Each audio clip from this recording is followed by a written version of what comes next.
Certainly, because tin mining was all over in the whole of Kinta Valley. You see nothing but tin mines. At the same time, I liked an outdoor life, and that was ideal. So that prompted me to take geology. At the same time, the Geological Survey headquarters at that time was in Tiger Lane. And in school days, we went to the museum, we got briefings from them, and that got me fired up for geology. At that time, there was a geologist called Keith Burton. He was one of those who really was very active in geology. And among the Malaysians, of course, there was Santok Singh, two of them. Yeah, I had a Colombo Plan scholarship. I went to do geology in the University of New South Wales in Sydney, Australia. And after I finished my course, I worked for about 4 months with the Geological Survey of New South Wales under the Department of Mines. And by then, I was told, you better come back, you're a Colombo Plan scholar. So I came back. I reported on duty on 6th May 1964, and they told me straight away, you're going to Terengganu to map the geology and mineral resources of the Ulupaka area. I was there for 3 years, and I came up with a publication. It's called The Geology and Mineral Resources of Ulupaka. No, after Terengganu, I moved to Ipoh first. I was in Ipoh for a long time, from 64 to 1986. Then I moved to Kuala Lumpur. But in between 75, 76, I was in the International Institute for Aerial and Earth Sciences. And there I was doing my master's in mineral exploration. We were finding there were a lot of potential areas in Malaysia. Malaysia never had a mineral policy. Its fiscal regime was not known, incentives were not there. So many other countries were already having it, and I thought it was opportune to get the ball moving. So we started working on it. Yeah, they realized, but minerals being a state matter was not an easy thing. So you have to get all the states involved. So we invited the State Economic Planning Unit, the Pengarah Tanah dan Galian from all the states, the AG from Sabah and Sarawak, as well as the legal advisors. They were all present. It was a very big group. And you can see each one had his own views. So it wasn't easy. At the end of it, we came up with a national mineral policy. We came up with a model state mineral agreement, because each state has to then enact it in their own states.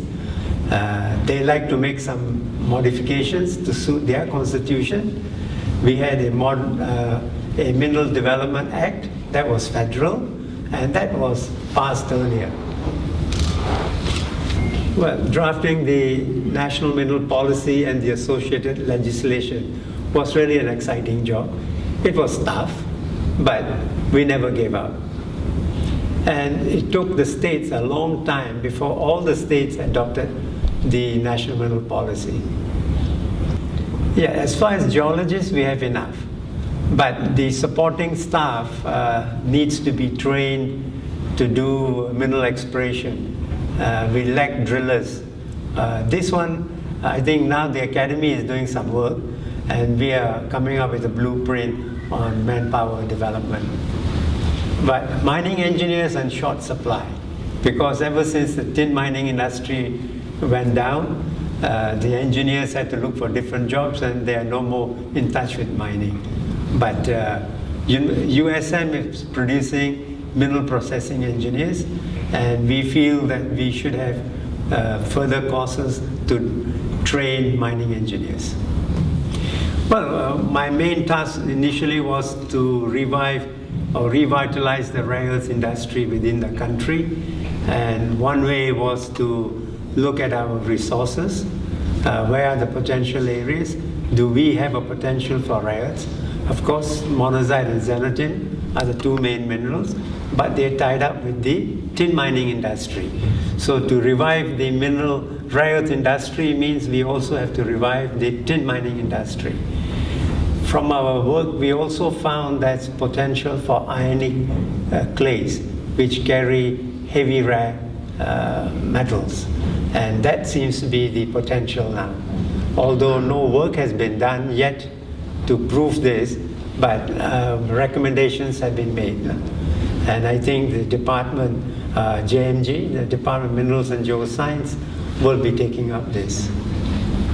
I think one of the problems we are facing is scientists are not being given due recognition, also not only in monetary terms, also in other forms. People don't recognize or don't value the work they have done.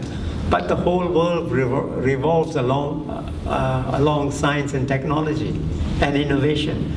So we feel this should be highlighted. The public must be made aware of it. The parents also influence the children a great deal.